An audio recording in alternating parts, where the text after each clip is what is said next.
नमस्कार दोस्तों।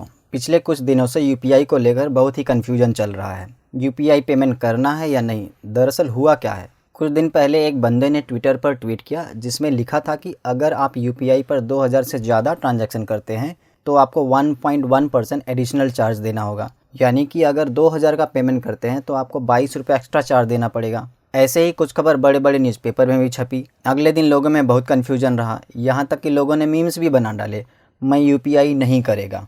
यह खबर आधी अधूरी और मिसलीडिंग थी। तो 29 मार्च को NPCI national payment corporation of India ने साफ साफ कहा कि ये जो 1.1% का चार्ज है यूपीआई पर नहीं बल्कि पीपीआई पर, यानी कि यूपीआई की जो वॉलेट है उस पर है। सीधे सीधे बात की जाए तो अगर आप यूपीआई से पेमेंट करते हैं तो आपको कोई चार्ज नहीं देना पड़ेगा, और यदि आप पीपीआई यानी कि किसी तरीके के वॉलेट से 2000 से ज़्यादा पेमेंट करते हैं तो आपको 1.1% चार्ज देना पड़ेगा। और यह चार्ज नॉर्मल यूजर्स को नहीं बल्कि मर्चेंट को देना पड़ेगा, या तो जो कंपनी वॉलेट सर्विस प्रोवाइड कर रही है उसको देना पड़ेगा। एनपीसीआई ने यह भी क्लियर किया कि अगर आप बैंक टू बैंक यानी कि यूपीआई टू यूपीआई ट्रांजैक्शन करते हैं तो कोई चार्ज नहीं देना होगा। अब यहाँ पे सवाल यह है कि सरकार ने ऐसा फैसला लिया ही क्यों। दरअसल सरकार ने करोड़ों रुपए खर्च करके डिजिटल इंडिया मूवमेंट शुरू किया है, जिसमें से यूपीआई एक सर्विस है।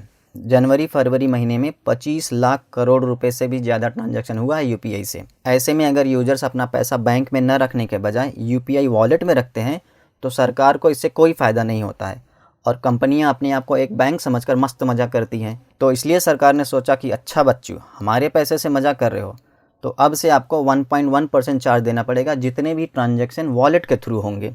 तो सरकार की इस पॉलिसी में आपकी क्या राय है, कमेंट में लिखकर ज़रूर बताइए। और वैसे अपने बैंक का पैसा अपने ही देश में काम आए तो ज़्यादा अच्छा है।